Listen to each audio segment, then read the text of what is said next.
दिखेगा।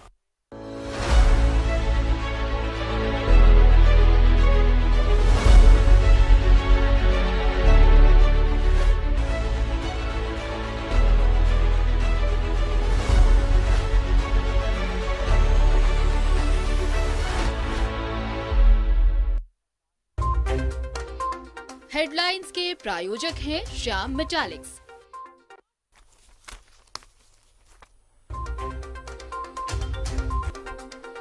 वित्त मंत्री रामेश्वर राव ने पेश किया आर्थिक सर्वेक्षण। 2021-22 में विकास दर 13.60% रहने का अनुमान। बुधवार को पेश होगा झारखंड का बजट। धनबाद में नए स्ट्रेन की एंट्री की आशंका। 4-5 से रेलवे स्टेशन और झारखंड बिहार बंगाल बॉर्डर पर होगी यात्रियों की जांच।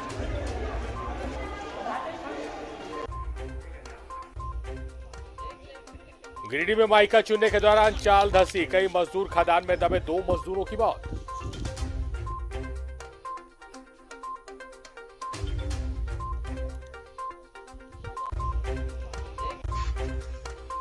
चतरा में टीएसपीसी के 3 और पीएलएफआई के 2 नक्सली हथियार समेत गिरफ्तार। बड़ी घटना को अंजाम देने के थे फिराक में। दूसरी ओर पुलिस ने फर्जी पुलिस को किया गिरफ्तार। बाइक और 4 पहिया वाहन से कर रहा था अवैध वसूली। और कोडरमा में 9 आरोपी हथियार के साथ गिरफ्तार। लूट के 5 मोबाइल फोन बरामद। ठेकेदार को कॉल कर मांगी थी लेवी।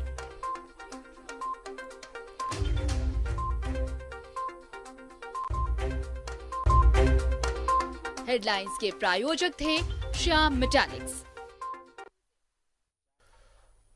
स्वागत है आपका न्यूजीलैंड भारत में। आपके साथ मैं हूं शारिफ इब्राहिम। आप देख रहे हैं कुलांचल की खबरें। बुलेटिन की शुरुआत करेंगे इस वक्त की एक अहम खबर के साथ।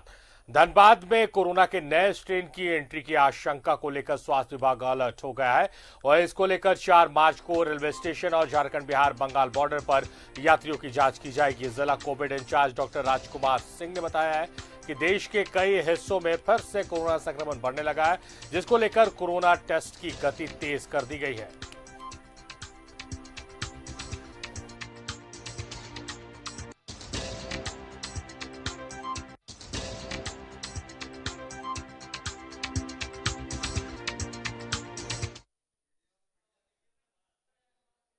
लगातार हम लोग का एकदम पहली निगाह बनी हुई है इस पे, क्योंकि अगल बगल का जो स्टेट है और अभी जो खबरें आ रही हैं, जैसे महाराष्ट्र में लॉकडाउन की बात चल रही है और फिर कुछ स्टेट में बहुत विकराल लोग लेते जा रहे हैं। लेकिन हम लोग अभी अपना नंबर ऑफ टेस्टिंग को कंटिन्यू किए हुए हैं और हो सकता है कि आने वाले दिन में फिर से हम लोग बॉर्डर पर भी टेस्टिंग स्टार्ट करवा देंगे। आने वाले समय में अगर हम लोग को आवश्यकता पड़ेगी तो हम लोग NH पे भी रखेंगे, रेलवे स्टेशन पे भी रखेंगे, जैसे पहले हमारा। रामगढ़ सदर अस्पताल में कोरोना वैक्सीनेशन के दूसरे चरण को लेकर लोगों में जबरदस्त उत्साह देखने को मिल रहा है। यहां बने 8 टीकाकरण केंद्रों पर छूटे हुए फ्रंटलाइन वर्कर्स के साथ साथ सीनियर सिटीजन्स को टीका लगाया गया। साथ ही कई स्वास्थ्य कर्मियों को टीके का दूसरा डोज दिया गया। 16 जनवरी से शुरू हुए वैक्सीनेशन कार्यक्रम में जिले में अब तक 9,223 लोगों को टीका दिया जा चुका है।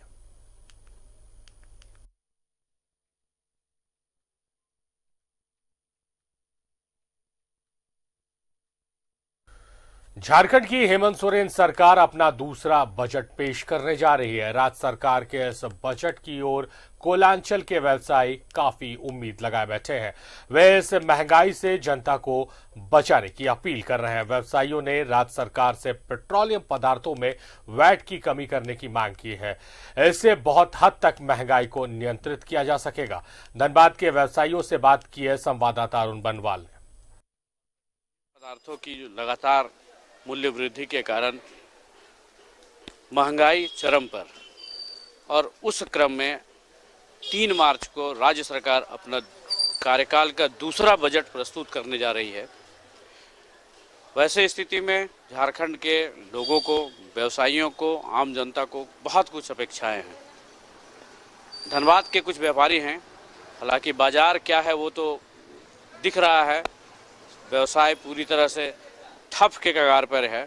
और वैसी स्थिति में इन व्यापारियों की क्या कुछ राज्य सरकार से इस बजट में अपेक्षाएं हैं, जुड़ेंगे सीधे उनसे और बात करेंगे। मतलब जो झारखंड के लघु उद्योग है और सूक्ष्म उद्योग से उसको प्रोत्साहन करें, जिससे हम अपने जो सीमावर्ती और भी राज्य और जिला है, जिससे हमारे झारखंड को बहुत कंपटीशन मिलता है इन सब चीज़ों से, तो ये हम लोग के लिए बहुत चुनौतीपूर्ण होता है। तो एक प्रोत्साहन मिलेगा और जब सब्सिडी मिलेगी तो जो अदर फैक्टर जो इंक्लूड हो रहे हैं प्राइस राइज करने में, वो सब के लिए बहुत हेल्पफुल होगा। ये जो बजट सरकार का आया है, महंगाई बेतहाशा बढ़ती जा रही है।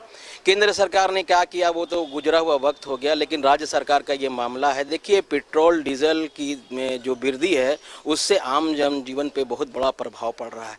केंद्र सरकार को तो अपने टैक्सेस कम करनी चाहिए थी, लेकिन अभी यहाँ पे मामला है राज्य सरकार, तो राज्य सरकार को सीधे तौर पे अपने हिस्से की वैट कम करके राज्यवासियों को देखिए राहत देने की आवश्यकता है। पिछले सेंट्रल गवर्नमेंट के द्वारा बजट पेश की गई थी, तो व्यापारियों के साथ साथ आम जनों को भी निराशा हाथ लगी थी।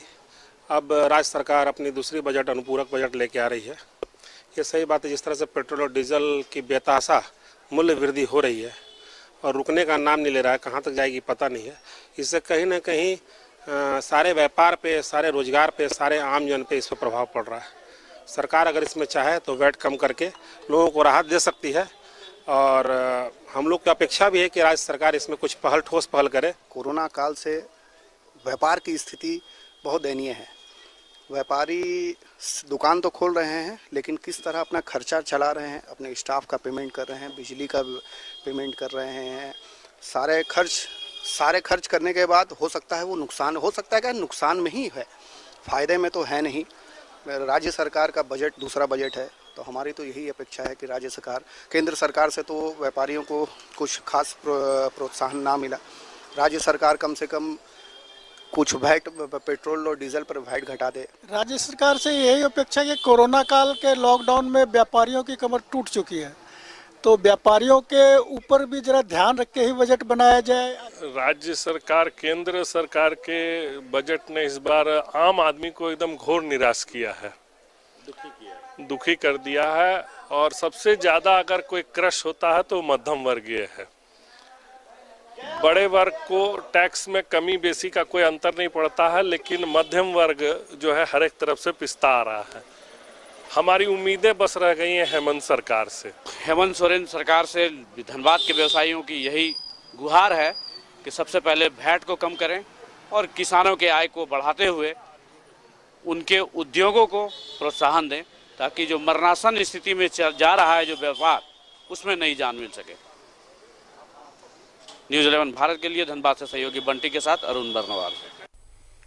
झारखंड की हेमंत सोरेन सरकार की 3 मार्च को पेश होने वाले दूसरे बजट से आम जनता के साथ साथ विद्यार्थियों को काफी अपेक्षाएं हैं। छात्रों ने राज्य सरकार से इस बजट में शिक्षा के क्षेत्र में सपोर्ट की मांग की है। साथ ही राज्य के सरकारी स्कूल कॉलेजों में शिक्षा का स्तर में अमूलचूल परिवर्तन करने के साथ साथ उसे ऐसा बनाने की मांग की है जहां न सिर्फ गरीब बल्कि अमीर और अधिकारियों के बच्चे भी शिक्षा ग्रहण कर सके। धनबाद पीके राय मेमोरियल कॉलेज में छात्रों से बात की है संवाददाता अरुण बनवाल ने। झारखंड सरकार अपना बजट 3 मार्च को प्रस्तुत करने जा रही है। बहुत कुछ अपेक्षाएं झारखंड के लोगों को हैं। इसमें छात्र संगठन, जो छात्र हैं, जो शिक्षा से जुड़े हुए लोग हैं, वो भी इससे अछूते नहीं हैं। उनकी भी बहुत सारी अपेक्षा है। हालांकि कोरोना के कारण केंद्र सरकार ने इस बार बहुत अधिक फोकस इस बार नहीं दिया है, लेकिन राज्य सरकार से लोगों की क्या उम्मीद है, जुड़ेंगे कुछ छात्र संगठन के लोग हमारे साथ हैं, छात्र हैं, उन्हीं से। पहले तो क्या कुछ अपेक्षा, राज्य सरकार कल अपनी बजट पेश करने जा रही है, तो शिक्षा के लिए क्या कुछ अपेक्षा? जी, शिक्षा के लिए तो पिछले बार विशेष कुछ ऐसा नहीं हो पाया, क्योंकि नवनिर्वाचित हेमंत सोरेन सरकार जो बना, तो उसमें हम इसमें राजनीति वाली बात नहीं कर रहे हैं, लेकिन सच बात तो यह है कि सारा कोष जो है राजकोष घाटे में ही मिला। जी, हम तो यही चाहेंगे कि अन्य जैसे दिल्ली वगैरह में जिस तरह से हुआ है, छात्रों के लिए सिर्फ उच्च शिक्षा पर ही नहीं, निचले वर्ग से भी लेकर जिस तरह से सरकारी शिक्षा जो है काफ़ी मजबूत हो। एक पहले का जो शिक्षा का स्तर था, स्कूलिंग व्यवस्था सिर्फ खिचड़ी और भोजन तक ही सीमित न रहे, विशेषकर पढ़ाई पर विशेष ध्यान दिया जाए, हाई टेक्नोलॉजी पर ध्यान दिया जाए। कि जो स्कूल का स्तर है, अभी हम लोग देख रहे हैं कि डेस्क, बेंच, ड्रेसअप, ये सब जो भी है, इस पे जो एक तरह का धांधली होता है, ये किसी तरह को इसको रोकना चाहिए कि जो पैसे स्टूडेंट को मिल रहे हैं उसका पूरा लाभ उसको मिले और उसका स्तर सुधरे, टीचर का स्तर सुधरे। अभी टीचर की बहाली पेंडिंग है, उसे भी जल्दी से जल्द कंप्लीट कर लेना चाहिए ताकि जो शिक्षा का जो मूल उद्देश्य है स्कूल का वो हासिल हो सके, शिक्षा हासिल हो सके। बजट में ये चाहिए कि सरकार को शिक्षकों के लिए नियुक्ति निकालनी चाहिए, जो रिक्त पदे हैं उन्हें भरना चाहिए और ज़्यादा से ज़्यादा ये चीज़ को ध्यान देना चाहिए, क्योंकि अगर शिक्षक नहीं होंगे तो इस कॉलेज का कोई महत्व नहीं होता। सरकार से यही अपेक्षा रखेंगे कि सबसे पहले तो वो प्राइवेट बीएड कॉलेज उसका घेराव करे, क्योंकि वहाँ पे 2 लाख लिया जा रहा है, 2.25 लाख लिया जा रहा है और खुल के लिया जा रहा है। प्राइवेट बीएड कॉलेज हैं, उनको ऊपर एक रूपता, उनकी फीस को एक रूपता लाने का भी मांग छात्रों ने किया है ताकि जो गरीब घर के बच्चे हैं वो भी बीएड की शिक्षा पूरी कर सकें। तो ये राज्य सरकार से ये धनबाद के छात्रों की अपेक्षाएं हैं कल के बजट को लेकर। अब देखने वाली बात होगी कल जब हेमंत सोरेन अपने दूसरा बजट पास करेंगे तो शिक्षा के क्षेत्र में या इन छात्रों का जो डिमांड है उस पर कितना विचार करेंगे। न्यूज़ 11 भारत के लिए धनबाद से सहयोगी बंटी के साथ अरुण बर्नवाल। विनोद बिहारी महतो कोयलांचल विश्वविद्यालय के सीनेट की बैठक में शिक्षकों के एचओडी में प्रमोशन के मामले समेत अलग अलग विषयों के कोर्सेज में सीट बढ़ाने से जुड़े मामले में कई अहम निर्णय लिया गया। कुलपति ने बताया है कि SSLNT महिला महाविद्यालय, सिटी कॉलेज और गुरु नानक कॉलेज सहित अन्य सूचीबद्ध कॉलेजों में वोकेशनल कोर्स कराने की अनुमति पर सीनेट की बैठक में मुहर लगी है।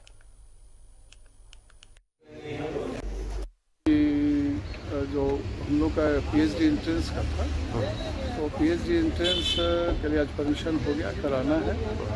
और उसी में दूसरा इम्पोर्टेंट था कि जो ऑलरेडी पीएचडी रजिस्टर्ड है, मतलब उनका रजिस्ट्रेशन नहीं हुआ था, उनसे मांगा गया है CLC और माइग्रेशन। अगर जो लोग नहीं दें, आज लास्ट डेट था, जितना लोग का जमा हुआ उन सबको रजिस्ट्रेशन कर दिया जाएगा। और उनका रजिस्ट्रेशन का समय सही है।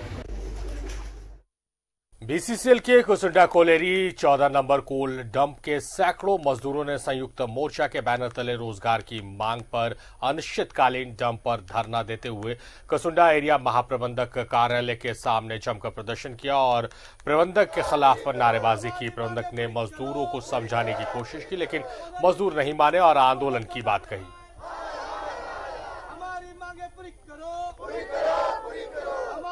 पूरी करो, गोदर UCC का कोयला गोदर 14 में हमारी मांगे पूरी करो, हमारी मांगे। दूर हम लोग हैं, हम लोग पूर्व से यहाँ काम किए जा कर रहे हैं और कहीं जाकर हम लोग को यहाँ का DO, जो गोधर का DO NGKC का जो DO है वो यहाँ का DO है और इस DO को कभी अलकूसा लिया जा रहा है, कभी कुसुंडा डंप में लिया जा रहा है और हम लोग को जो है बिल्कुल प्रबंधक देखना नहीं चाह रहा और हम लोग भूखमरी। धनबाद के गांधी सेवा सदन में झारखंड छात्र मोर्चा जिला कमेटी सम्मेलन का आयोजन किया गया, जिसमें पूर्व विधायक और मोर्चा के अध्यक्ष अमित महतो ने भी शिरकत की है। मौके पर उन्होंने कहा कि हेमंत सरकार छात्र हित में फैसला ले रही है। हमारी दिनचर्या है, उन सारी चीज़ों में भी सबसे पहला अगर कोई पहल करते हैं तो वो छात्र लोग ही करते हैं, जो भी कॉलेज के स्टूडेंट हैं। तो हम इनसे यही कहने आए थे कि आप हमेशा ही लोगों के बीच रहें, लोगों को जागरूक करने का काम करें, ताकि जो हमारी सपने थे झारखंड के लोग कैसे खुशहाल हों, कैसे बेहतर तरीके से जीवन जी सकें, तो उसके लिए ये पहल कर सकें, उनका माध्यम। धनबाद के आमाघाटा मौजा के प्लांट नंबर 33 में सरकारी जमीन की मापी शुरू हो गई है। धनबाद उपायुक्त के आदेशानुसार अपर जिला दंडाधिकारी विधि व्यवस्था चंदन कुमार जमीन को भूमाफिया के चंगुल से छुड़ाने में लगे हैं। अब तक 12 कब्जाधारियों की पहचान हुई है, जिनके कब्जे से जगहों के मार्किंग की गई है। 74 अतिक्रमणकारियों के खिलाफ इश्तिहार जारी किया गया है।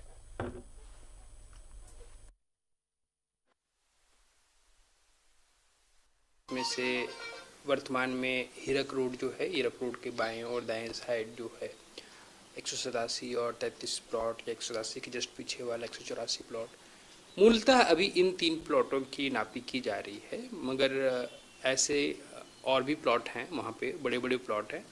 और इन सभी सरकारी ज़मीनों पर, खास करके जो सड़क के दोनों किनारे सरकारी ज़मीन है, उस पर अतिक्रमण की प्रबल संभावना है, क्योंकि आप समझ रहे हैं कि वहाँ हीरक रोड पास हुआ है तो ज़मीन की कीमत बढ़ी है और ऐसे में भूमाफियाओं को मौका मिल जाता है कि वो कहीं रहती ज़मीन दिखा करके या फिर कई अन्य अवैध तरीकों से सरकारी ज़मीन की।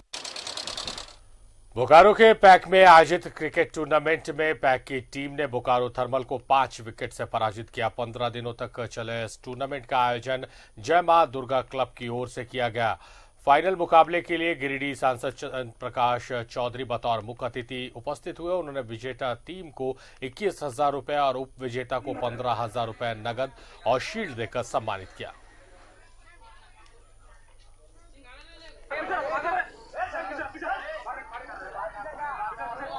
आपको सम्मानित करेंगे हमारे मुख्य अतिथि और सम्मानित अतिथि।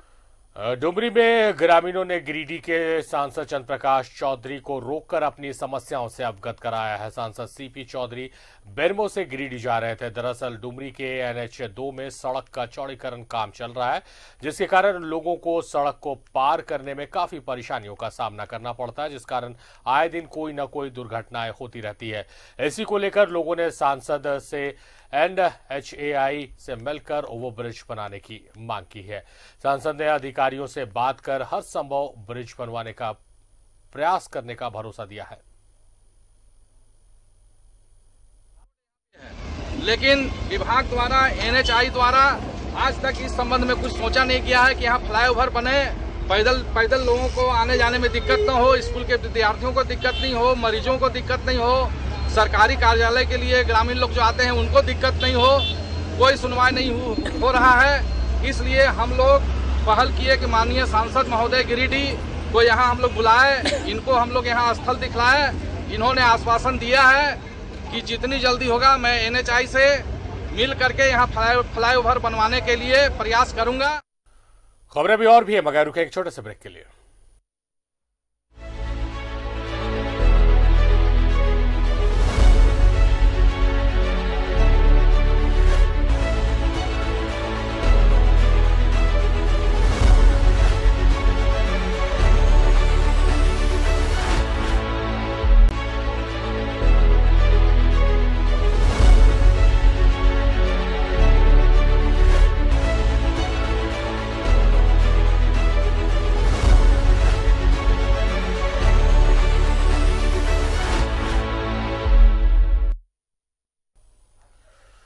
स्वागत है आप सभी का। ब्रेक के बाद धनबाद में सड़क हादसे में 2 लोगों की मौत हो गई और 2 लोग घायल हो गए। हादसे 2 अलग अलग जगहों पर हुए।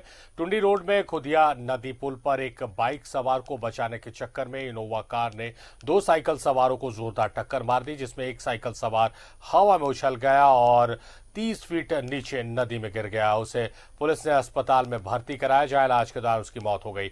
वहीं देवघर के देवीपुर में सुबह सड़क पर पैदल जा रहे युवक को तेज रफ्तार बाइक ने टक्कर मार दी। युवक पूरी तरह से जख्मी हो गया। आनन फानन में स्थानीय अस्पताल ने धनबाद रेफर किया, लेकिन रास्ते में ही उसकी मौत हो गई।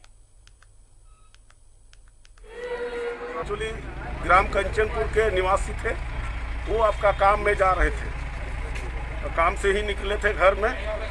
बरियो मोड़ जो है, बरियो मोड़ के सामने खुदिया नदी है, वहाँ नोभा का गाड़ी नोभा गाड़ी थे, उसका बेरहमी से एक्सीडेंट कर दिया। साइकिल से जा रहे थे।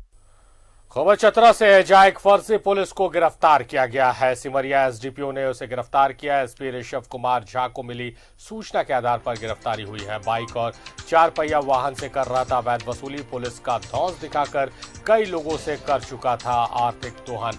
4 अपराधी छापेमारी के दौरान भागने में सफल रहे। एक युवक फौजी के ड्रेस के साथ गिरफ्तार। बाइक, नकली लाइटर गन, मोबाइल भी बरामद किया गया है।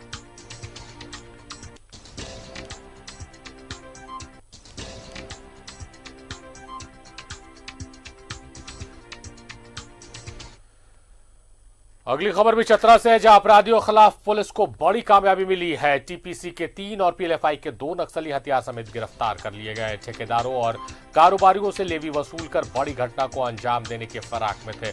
पुलिस टीम ने कोसमाही सांगा पहाड़ी के पास से इसे गिरफ्तार किया है। एसडीपीओ के नेतृत्व में गठित टीम ने यह कार्रवाई की है।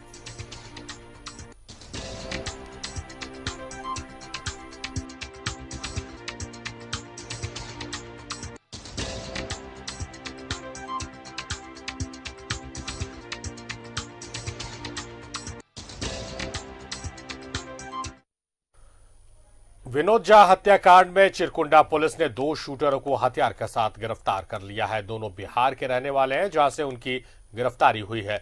हत्या में आरोपी बनाए गए कई आरोपियों की गिरफ्तारी अब तक नहीं हो पाई है, पर पुलिस इसे अपनी बड़ी कामयाबी मान रही है। पुलिस का कहना है कि हत्याकांड का उद्भेदन एक चुनौती थी। इसके बाद बाकी आरोपियों को जल्द ही गिरफ्तार कर लिया जाएगा।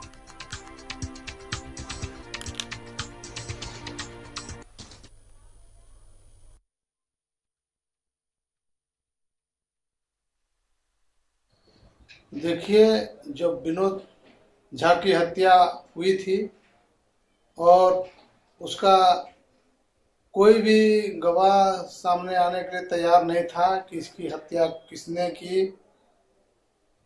केवल उसकी पत्नी ने ही बताया था कि मंटू कश्यप के द्वारा इसकी हत्या की गई। इसमें से 2 अपराधी पहले ही जेल जा चुके हैं और बिहार से इसके जो 2 शूटर मंगाए थे, चुन्नू तिवारी और आफ्ताब, वो भी बिहार में आर्म्स के साथ पकड़ाए हैं।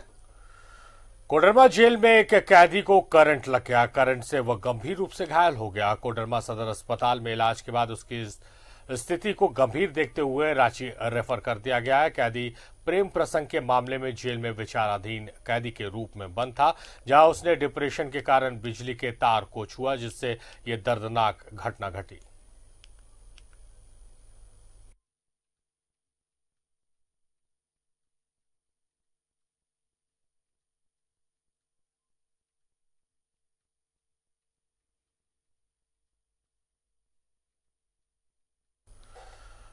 गिरिडीह में माइका चुनने के दौरान चाल के धंसने से हादसा हुआ है। कई मजदूर खदान में दबे हैं, जिसमें से 2 की मौत हो गई है, जबकि 8 से 10 लोग लापता है। तीसरी प्रखंड के मंसडी रकवा माइंस में घटना हुई है। बड़े पैमाने पर अवैध माइका खदान से माइका निकाला जाता है। घटना की सूचना पर मौके पर वन विभाग और पुलिस की टीम पहुंची है। दबे हुए मजदूरों की संख्या के विषय में पूरी जानकारी ली जा रही है। घटना के बाद इलाके में अफरा तफरी मची हुई। जंगल के पहाड़ी वाले इलाके में माइका माफियाओं के द्वारा अवैध खदान का संचालन कर माइका निकाला जाता है।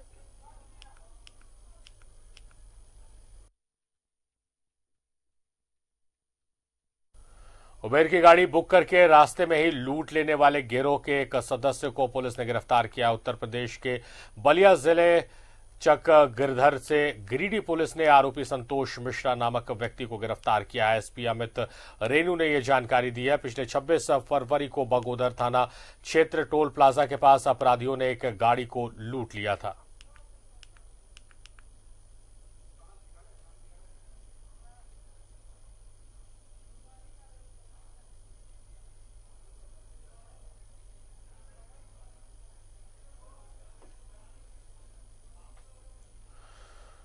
धनबाद में आए दिन किन्नर गुटों के बीच होने वाले झगड़े को सुलझाने के लिए बैठक बुलाई गई। सर्किट हाउस में एसडीएम सुरेंद्र कुमार के नेतृत्व में किन्नरों के 2 समूह ने हिस्सा लिया। दरअसल छमछम देवी गुट और सुन्यान किन्नर गुट के बीच सीमा का विवाद चल रहा था, जिससे इस बैठक में सुलझाने की कोशिश की गई।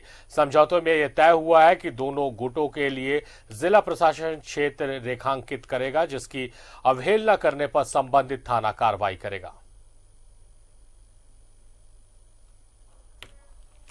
धनबाद जिला का मालिक है, किन्नर समाज के प्रदेश अध्यक्ष भी हैं, जो कि हमारे हर समय मांगने खाने में अभी बात डालते।